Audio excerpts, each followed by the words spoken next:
Hi friends, welcome to my channel Vijayapadam tarot 2. First of all మన ఛానల్ని ఎవరైతే చూస్తున్నారో తప్పకుండా లైక్ చేయండి, షేర్ చేయండి. అలాగే సబ్స్క్రైబ్ చేసుకొని పక్కనే ఉన్న బెల్ అయితే ప్రెస్ చేయండి. అప్పుడే మేము వీడియోస్ చేయగానే అవి మీ దాకా చేరుతాయి. సో ఆల్రెడీ సబ్స్క్రైబ్ చేసుకున్న వాళ్ళకి చాలా థ్యాంక్స్. ఎవరికైనా పర్సనల్ రీడింగ్ కావాల్సి వస్తే వీడియో కింద టైటిల్లో ఉంటుంది, మీరు మెసేజ్ చేయొచ్చు. పర్సనల్ రీడింగ్ అనేది ఛార్జబుల్, ఫ్రీ కాదు. సో ఇంకా వచ్చేసి ఇవాళ మన రీడింగ్ ఏంటంటే, మీ పర్సన్ మీకు ఏదైనా చెప్పాలనుకుంటున్నారా? సో మెసేజ్ ఏంటి, ఈ మెసేజ్ ఎవరికెవరికి చేరాలో సో వాళ్ళకి తప్పకుండా చేరుతుంది. మీ పర్సన్ నేమ్ కానీ, డేట్ ఆఫ్ బర్త్ కానీ, మీ నేమ్ కానీ, డేట్ ఆఫ్ బర్త్ కానీ మనసులో చెప్పుకోండి. సో ఎనర్జీ ఎక్స్చేంజ్ చేసుకోండి. లైక్ చేయడం, కామెంట్ చేయడం, సబ్స్క్రైబ్ చేసుకోవడం. అప్పుడు మీకు ఎక్కువగా ఇది జరిగే ఛాన్స్ ఉంటుంది, ఎక్కువగా కనెక్ట్ అవుతుంది. ఇది ఏ జెండర్ అయినా చూడొచ్చు. సో మీకు ఆపోజిట్లో ఎవరైతే ఉంటారో వాళ్ళు చూడొచ్చు. ఏ రిలేషన్ అయినా చూడొచ్చు. వైఫ్ అండ్ హస్బెండ్, డివోర్స్, ఇంకా lovers, friends, single parents, first marriage, second marriage, ఇట్లా ఎవరైనా కూడా చూడొచ్చు. సో అదర్ రిలేషన్, మీకు ప్రాబ్లం ఏదైనా కావచ్చు. సో మీరు చూడొచ్చు. మీకు ప్రతి వీడియో అందరికీ కనెక్ట్ అవ్వాలని ఏమీ లేదు, ఎందుకంటే జనరల్ రీడింగ్ కాబట్టి. సో కొన్ని మీకు కనెక్ట్ అవ్వచ్చు, ఇంకొన్ని వేరే వాళ్ళకు కూడా కనెక్ట్ అవ్వచ్చు. మీకు ఇది కనెక్ట్ అవ్వలేదు అంటే ఇది మీకు కాదు. సో మన ఛానల్లో ఇంకా వేరే వీడియోస్ కూడా ఉంటాయి, మీరు అవి కూడా చూడండి. ఓకేనా?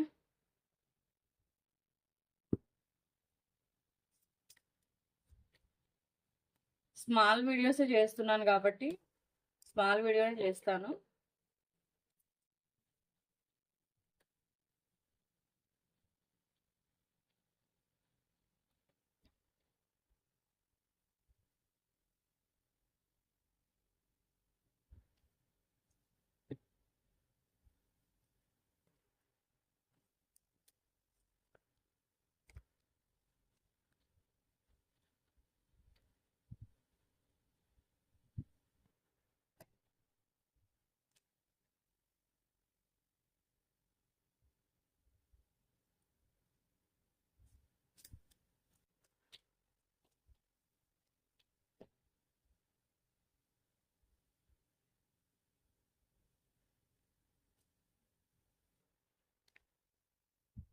మీ రిలేషన్ ఏదైతే డ్యామేజ్ అయిందో, సో పాస్ట్లో ఏదైతే మీ మధ్య ఒక ఆర్గ్యుమెంట్ అన్నది జరిగిందో దాని గురించి అయితే ఎక్కువగా ఆలోచిస్తున్నారు. సో అట్లా జరగకుండా ఉండాల్సింది సంథింగ్. ఈ పాస్ట్ అంతా వదిలేసి ఒక కొత్త లైఫ్ని అయితే స్టార్ట్ చేయాలని అయితే అనుకుంటున్నారు. మీకు ఈ వ్యక్తికి ఒక ఏంటనంటే, అంటే కొన్ని కొన్ని విషయాల్లో అండర్స్టాండింగ్ అంటే అర్థం చేసుకోవడం ఏదైనా కూడా సరిగ్గా లేకుండా ఉండొచ్చు. సో అలా కాదు, సరిగ్గా అర్థం చేసుకోవాలని అనుకుంటున్నారు. మంచి మంచి అంటే ఏవైనా మంచి ఆలోచనలు అన్నవి మిస్ అవుతున్నారు. ఎక్కువగా కూడా లైఫ్లో ఎందుకు ఇలా అయిపోయింది, సో నా లైఫ్ ఇలా అయిపోయింది, మంచి జరగట్లేదు, అన్ని చూస్తే నెగిటివ్గానే ఉన్నాయి, ఈ ఆర్గ్యుమెంట్స్ దీనివల్ల ఎక్కువ డిస్టర్బ్ అవుతున్నారు. సో ఏదైనా చేద్దామన్నా ఒక సరైన ఆలోచన రావట్లేదు, ఇట్లాంటివన్నీ కూడా ఆలోచిస్తున్నారు. చాలా వరకు ఈ రిలేషన్లో మీ మధ్య జరిగిన ఆర్గ్యుమెంట్స్లో ఈ వ్యక్తి ఎక్కువ సఫర్ అవుతున్నారంట. సో అలాగే మీరు కూడా సఫర్ అవుతున్నారు. ఏంటనంటే ఈ వ్యక్తి ఒక కొత్త స్ట్రాంగ్గా నిలబడాలి, ఒక మళ్ళీ ఒక ఇది వదిలేసి సో ఒక కొత్త లైఫ్ని స్టార్ట్ చేయాలి. ఒక మళ్ళీ కొత్తగా ఏదో ఒక మనం మళ్ళీ ఇప్పుడు ఒక మనిషి చనిపోతే మళ్ళీ పుడితే ఎలా ఉంటుంది, అట్లా కొత్తగా ఏదైనా మళ్ళీ స్టార్ట్ చేయాలి. సో ఒక ఇది అన్నది ఆలోచిస్తున్నారు. మీ ఇద్దరి మధ్య కెమిస్ట్రీ బాగుంటుందని అయితే ఆలోచిస్తున్నారు. మళ్ళీ మీతో కలవడానికి ఇంట్రెస్టెడ్ అయితే చూపిస్తున్నారు ఈ వ్యక్తికి మళ్ళీ మీతో కలవడానికి అయితే ఇంట్రెస్ట్ ఉందట.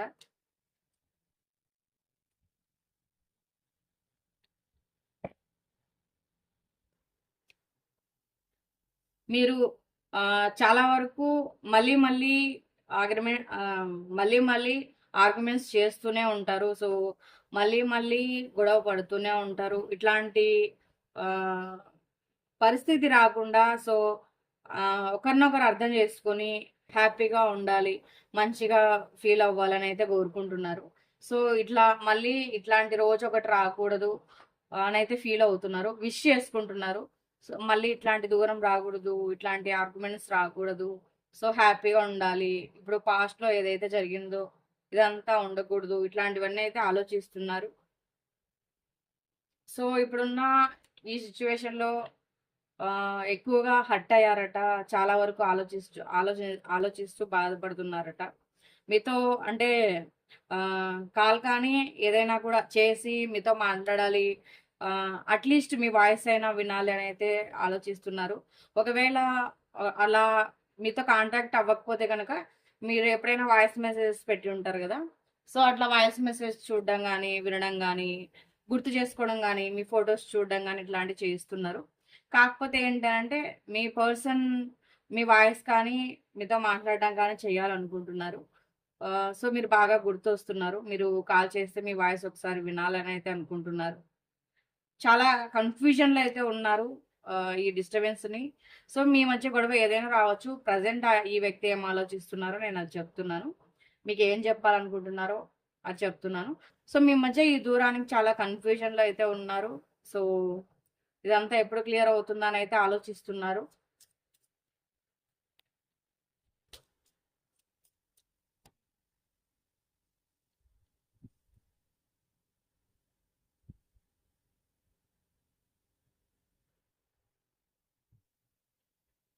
ఇంకా మళ్ళీ ఈ రిలేషన్ స్టార్ట్ చేయాలంటే గనక కొన్ని కొన్ని క్లారిటీ తెచ్చుకోవాలి అనైతే అనుకుంటున్నారు.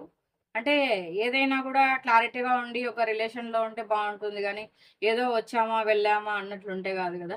సో, మీతో రియూనియన్ చేయడానికి ఈ వ్యక్తికి ఆహ్, కొన్ని కొన్ని విషయాల్లో అర్థం గావట్లేదు. సో, కొన్ని విషయాల్లో ఏం డిసైడ్ చేసుకోవాలో గూడా అర్థం గావట్లేదు. మీతో క్లియర్‌గా మాట్లాడి కానీ మళ్ళీ మీతో రియూనియన్ అనేది చెయ్యరు. ఓకేనా?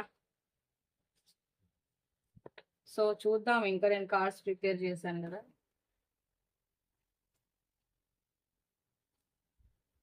చాలా రోజులయింది ఇవి వాడి. నేను ప్రిపేర్ చేసిన కార్డ్స్.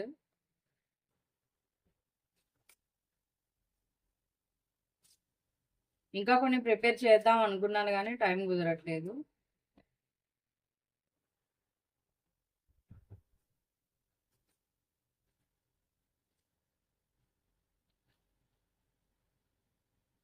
నీ స్థానంలో ఎవరు ఉన్నా నన్ను క్షమించలేరనైతే చెప్తున్నారు. అంటే మీ మధ్య ఏ ఏ డిస్టర్బెన్స్ వచ్చిందో తెలీదు కానీ, కాకపోతే మాత్రం ఈ వ్యక్తి మీతో మాట్లాడకుండా మీకు దూరంగా ఉండడం అయితే చాలా కష్టంగా ఉంది ఈ వ్యక్తికి.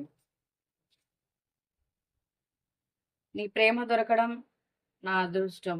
నిన్ను, నీ ప్రేమను ఎప్పటికీ మర్చిపోలేను అనైతే చెప్తున్నారు.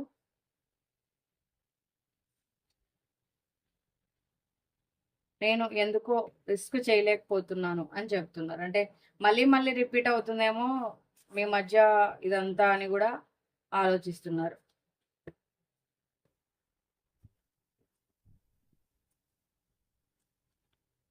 నీ ప్రేమ ఎల్లప్పుడూ నాతోనే ఉంటుంది, ఉండాలి అని నేను మనస్ఫూర్తిగా కోరుకుంటున్నాను. మీ ప్రేమ ఎప్పుడూ వాళ్ళతోనే ఉండాలని కోరుకుంటున్నారంట. నా ప్రాణమా ఐ లవ్ యూ అని చెప్తున్నారు.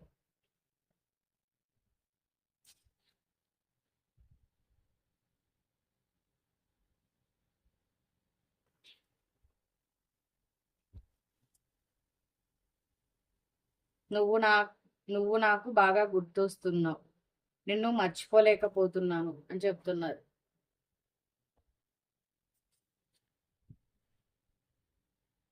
మీరు బాగా గుర్తొస్తున్నారట. రోజు రోజుకు మనం కలవమేమో అన్న భయం నన్ను వెంటాడుతోంది అని చెప్తున్నారు.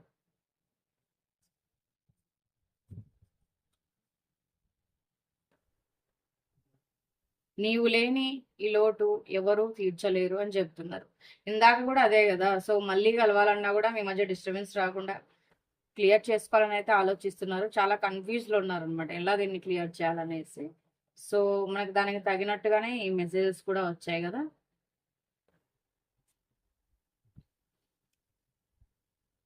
నేను ఏం పాపం చేశానో నాకు అర్థం కావట్లేదు అనైతే చెప్తున్నారు.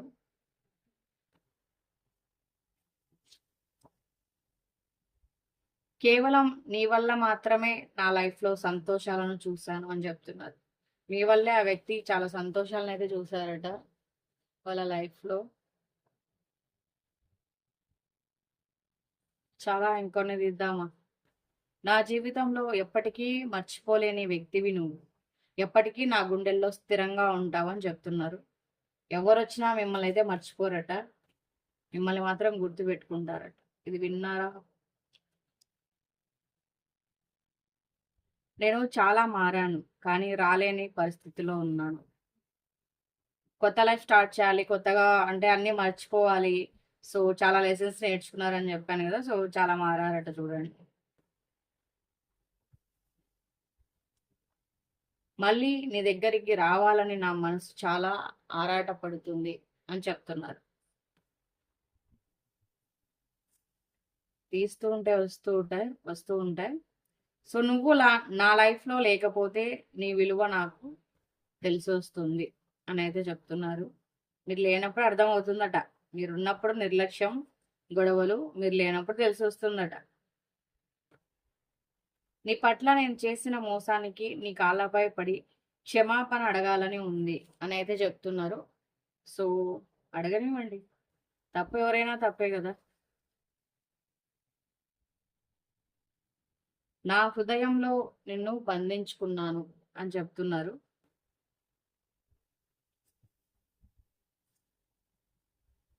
జీవితంలో నన్ను నేను ఎప్పటికీ క్షమించుకోలేను. అంటే మీతో ఇలా చేశారు కదా! సో, తప్పు ఎవరినైనా కావచ్చు. మిమ్మల్ని హర్ట్ చేసినందుకు ఈ వ్యక్తి ఎప్పటికీ క్షమించుకోలేరట.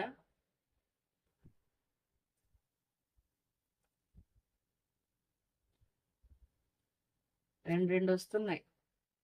2 మెసేజెస్ మీకేనేమో. 2 చెప్పేసి వీడియో ఎండ్ చేస్తాను. ఓకేనా?